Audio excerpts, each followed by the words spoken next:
Hello, good নুন সবাইকে। সবাই কেমন আছেন? আশা করব সবাই অনেক বেশি ভালো আছেন। আজকে হচ্ছে আমি দুপুরবেলা থেকে হচ্ছে আমার ব্লগটা স্টার্টিং করছি। তো বেসিক্যালি হচ্ছে আজকে আমি আপনাদেরকে শেয়ার করব আমরা বিয়েতে গিয়ে কি করেছি, কেমন মজা করেছি। আমার মজাটা একটু হচ্ছে ফেড হয়ে গিয়েছে, তার কারণ আমি সকাল থেকে তেমন কিছু ভিডিও করিনি। ভেবেছিলাম খুব হচ্ছে আজকে অনেক বেশি এনজয় করব, আসলে বেশি আশা করলে যা হয় আর কি।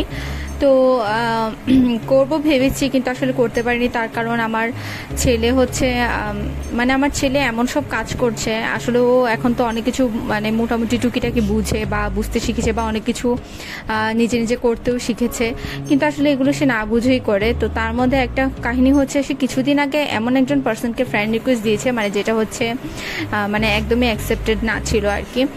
এরপরে হচ্ছে গতকালকে আমি রেডি হব, সব কিছু হচ্ছে অ্যারেঞ্জ করছি, ঠিক সেই সময় আমার ছেলে এমন একজনকে কল করে দিয়েছে। মানে আমার পাপার ফোন হচ্ছে ওর কাছে বেশি থাকে, ও এমনিতেও যার ফোনই পায় ফোনে হচ্ছে কল করতে থাকে। ওর এটা সব থেকে বেস্ট হ্যাবিট আর কি, মানে গুড হ্যাবিট না, মানে এটা হচ্ছে ওর ফেভারিট হ্যাবিট, যে ফোনে কথা বলতে। সে এমনিতেও কেউ ফোনের ওপারে না থাকলেও সে ফোন কানে ধরে শুধু হ্যালো হ্যালো হ্যালো হ্যালো করতে থাকে আর কি। তো সেজন্যই আমি আসলে জানি বিষয়টা। তো হঠাৎ করে দেখি যে সে কাকে কল দিয়ে দিয়েছে, তো তাড়াতাড়ি করে কেটেও দিয়েছে আমি, যদিও আসলে ওখানে কল দেওয়াটা মোটেই উচিত হয়নি। তারপরও এখন ছেড়ে দিয়ে দিয়েছে, এত ছোট যে ও আসলে তেমন কিছু বুঝেও না, যে সে তো বুঝে কল করেনি। এখন ওকে আমি এটা বুঝাতেও পারবো না যে তোমার কল কেন দিয়েছো, দেওয়াটা ঠিক হয়নি, বা আচ্ছা যাই হোক সেরকম আর কি। তো সেই জন্য হঠাৎ করে না মানে মনটা এত খারাপ হয়ে গেল ওর এই কাহিনীটাতে।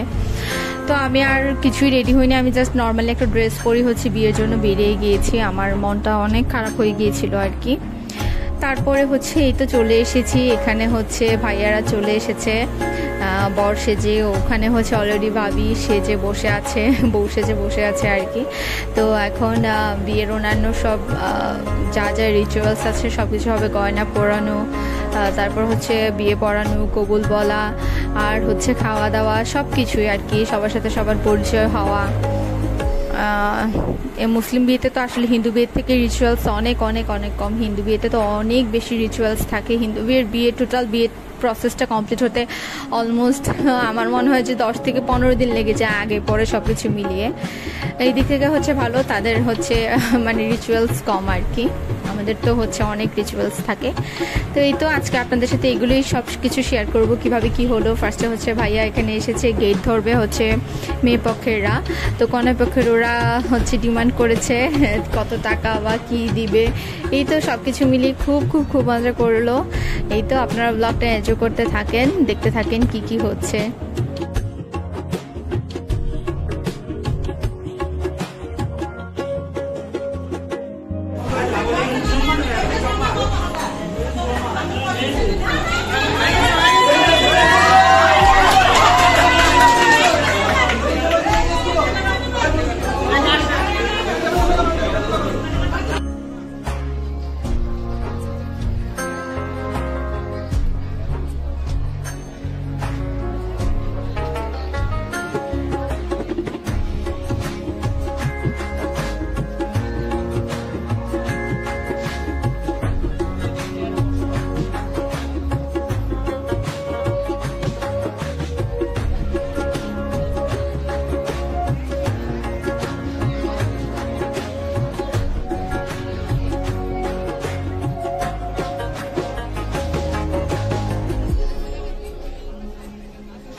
हमारे कॉलेज से छात्र जनों को उपस्थित हुए छात्र जनों को उपस्थित हुए अपने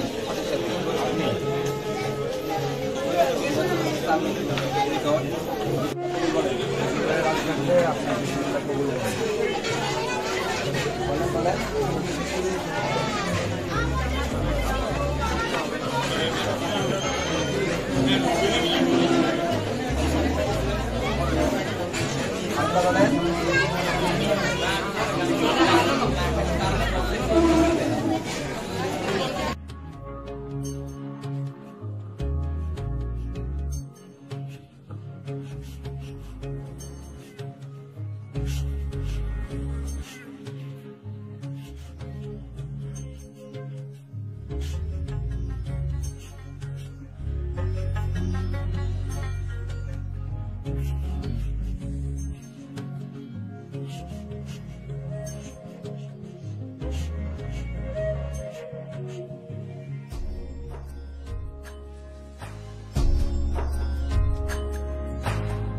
ভাবির হচ্ছে আব্বা অসুস্থ, সেজন্যই হচ্ছে তাড়াহুড়া করেই হচ্ছে বিয়েটা দেওয়া হয়েছে।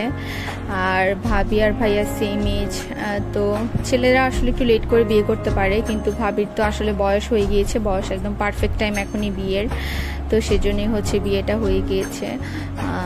এই তো সবাই ওনাদের জন্য অনেক অনেক দোয়া করবেন, আশীর্বাদ করবেন যেন তারা ম্যারিড লাইফে অনেক বেশি ভালো থাকে। এই তো ভাইয়া আর ভাবি হচ্ছে কবুল বলে দিয়েছে, এখন তাদের হচ্ছে সামনাসামনি ফটো সেশন হবে, তাদেরকে একসাথে বসানো হবে। এই তো আমাদেরও অলমোস্ট খাওয়া হয়ে গিয়েছে। আসলে বিয়ে করাটা একটা মেয়ের জন্য যতটা না টাফ, একটা ছেলের জন্য যতটা না টাফ, মেয়েদের জন্য অনেক বেশি টাফ। তার কারণ হলো মেয়েটা সব কিছু ছেড়ে যায়, পরিবেশ কেমন হবে, এমনও অনেক স্টোরিতে দেখা যায় যে মানে বিয়ের আগে এক ধরনের মানুষ, বিয়ে হওয়ার সাথে সাথে সে একদম অন্য একটা মানুষকে দেখতে পায়। এই জিনিসগুলো আসলে নিজের লাইফ থেকেও তো আমি অনেক কিছু এক্সপিরিয়েন্স করেছি, এগুলো আসলে মেনে নেওয়ার মতো না। তবে আমি দোয়া করব এই ধরনের ঘটনা যেন কোনো ছেলে মেয়ের লাইফেই না ঘটে। কি আর বলবো, অনেক কিছু, এত কিছু আসলে বলাটাও ঠিক না পাবলিকলি। তবে অনেক বেশি দোয়া করছি যেন ভাইয়া এবং ভাবি অনেক বেশি ভালো থাকেন, তাদের ম্যারিড লাইফ যেন অনেক বেশি সুখের হয়, তারা যেন একসাথেই অনেক দিন ভালো থাকেন আর কি। তাদের অনেক দিনের রিলেশান সেটা হচ্ছে পূর্ণতা পেয়েছে, সেটা একটা অনেক বড় ভালো ব্যাপার। তো এই তো আজকের ব্লগে এগুলোই দেখালাম, আর তেমন কিছু দেখাইনি। তো সবাই অনেক বেশি ভালো থাকবেন, সুস্থ থাকবেন, আর আমাকে সাপোর্ট করবেন, সাবস্ক্রাইব করবেন। টাটা।